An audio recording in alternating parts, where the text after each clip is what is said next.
recent transplant to San Diego, I can now speak as a native to welcome you to our city. I hope you've had a great time here. It is an honor and pleasure to speak with you this morning and share a little bit of the journey that the San Diego Symphony is on. Last night we were really greatly privileged to hear the legendary Tony Bennett at our summer site, Bayside Summer Nights, which you're going to hear about in a little bit.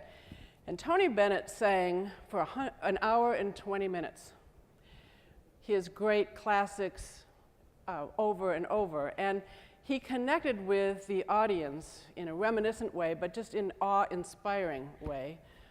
And it was a great privilege to present him. One of the songs he sang was Old Fashioned. So this morning I'm going to be a little old-fashioned. Some of you were not born when the index card was in fashion. But in a digital age, I'm sticking to the old basics today because I really want to communicate a lot of content to you. I like to think of cultural institutions. We live at the corner of culture and commerce.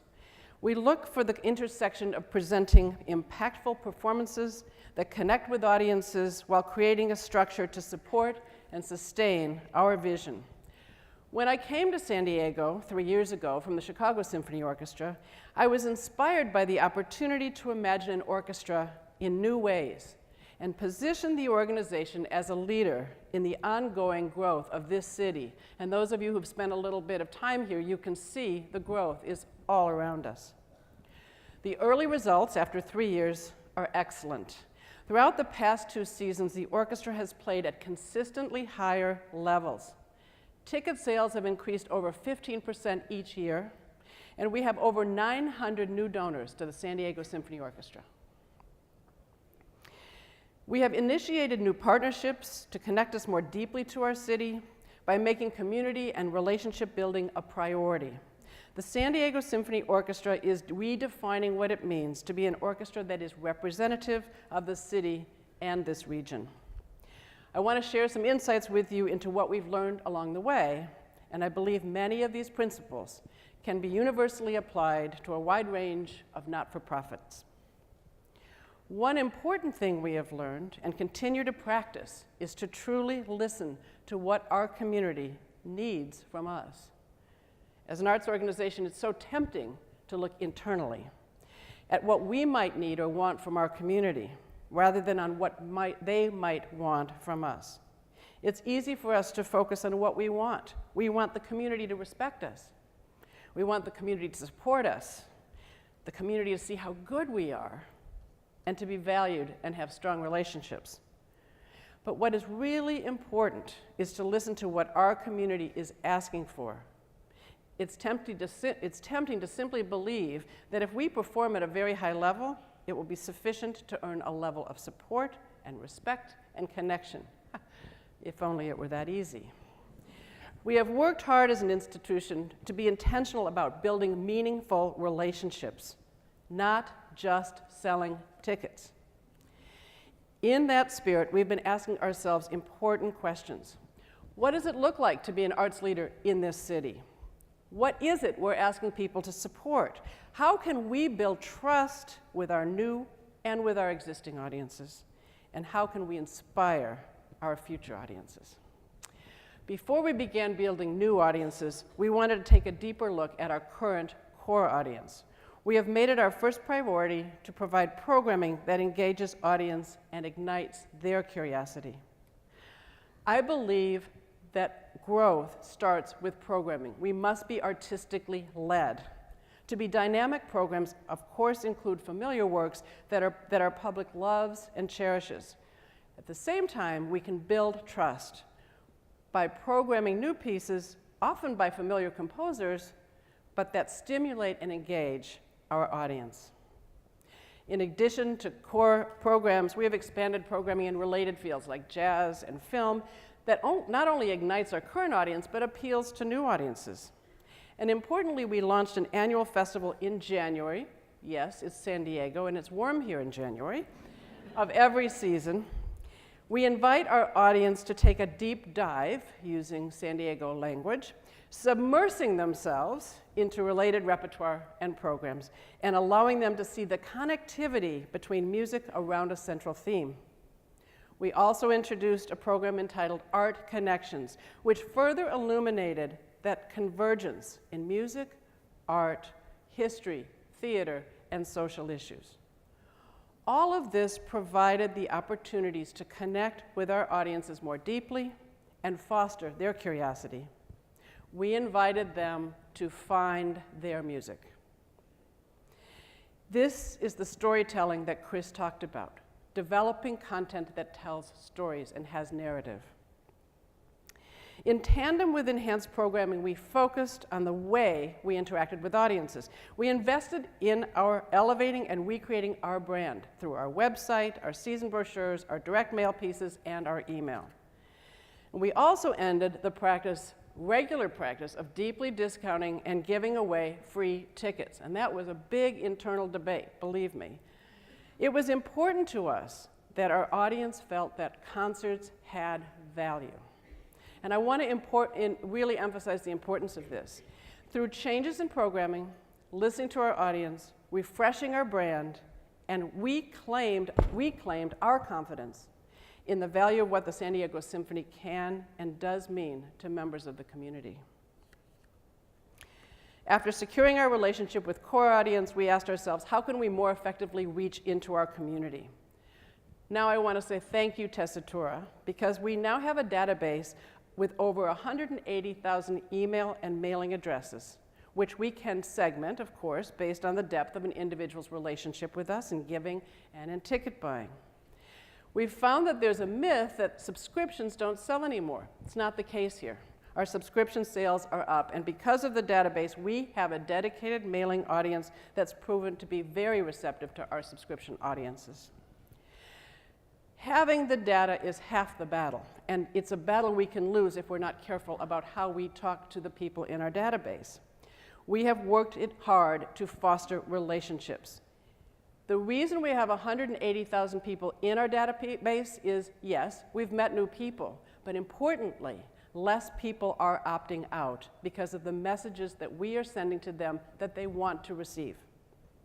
Your email database is not an ATM. We are communicating with real people. It's our responsibility to provide them value and create that email they look forward to receiving. We must be high touch. Make an intentional plan when it comes to direct mail and telemarketing to reach multiple ticket buyers and inspire them to subscribe. I completely agree with Chris. It's fine to have somebody walk in the door once. We've touched them, we've reached them. But once somebody's been with us 3 to 5 times, you know they are ready for deeper connection.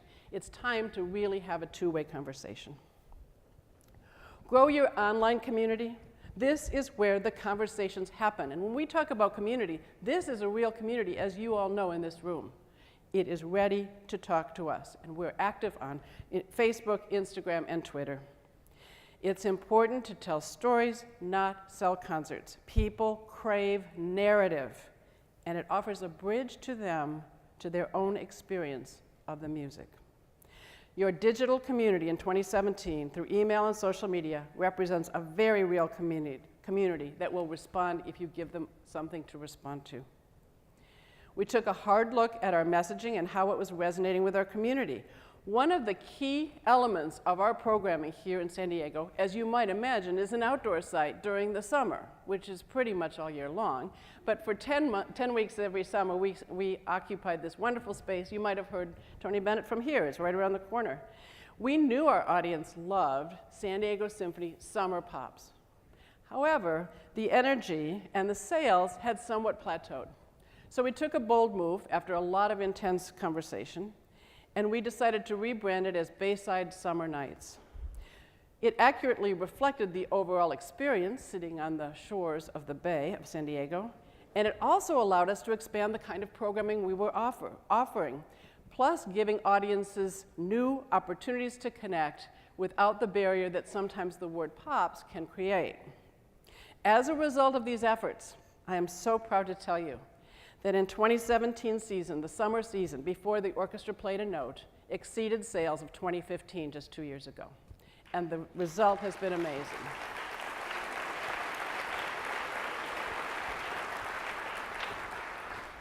So as we've doubled down on our core audience, we have also been mindful of growing audiences. And I talked a little bit about festival programming. I want to give you a couple of examples because it ignites this storytelling in all of us. And so I think it's important to focus on.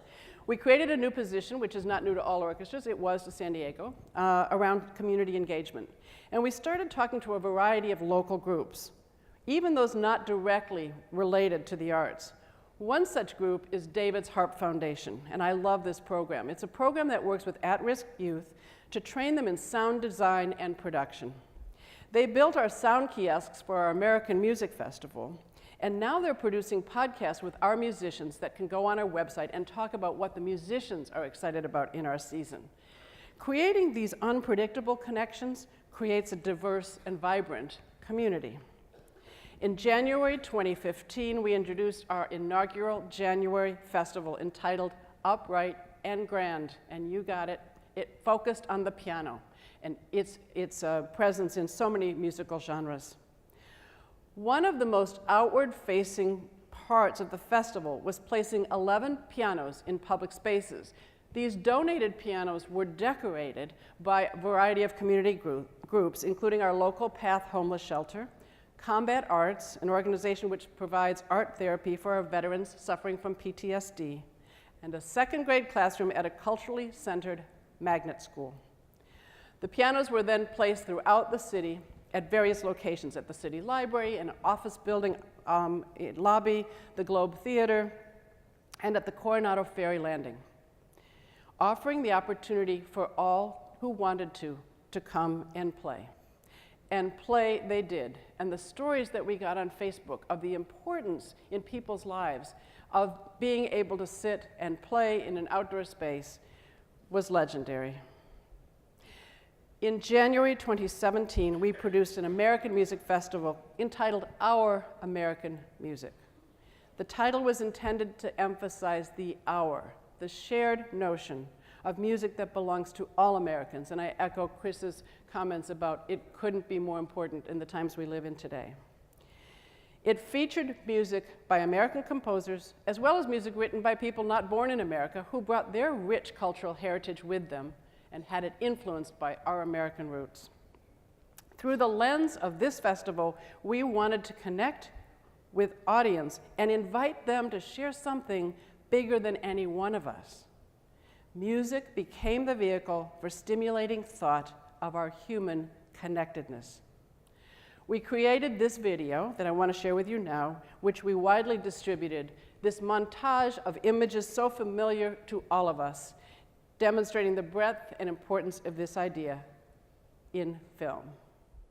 Inspiration. It's what unites us as Americans, from small towns to big cities. It's found in the freedom we cherish and those who defend it, embedded in our diversity, our triumphs, and in the challenges that bind us together. Its soundtrack is our collective story, told through the music of artists inspired by America. From Hollywood to hip-hop and jazz, this January, San Diegans will gather to celebrate our American music. I was really proud of that.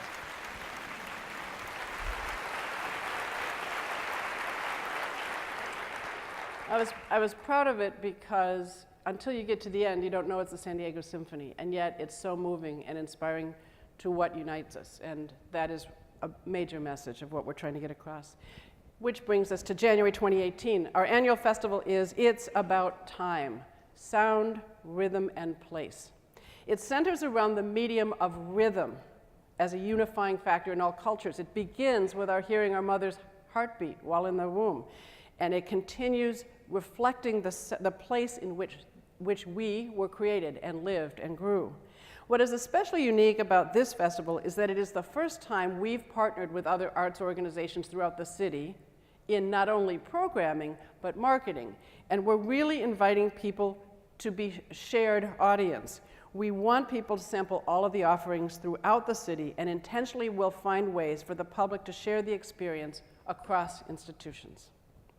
Our theme for the 2017-18 season is Find Your Music, as a reminder to our core audience of all the reasons they fell in love with the orchestra in the beginning, and an invitation for them to grow even more with us.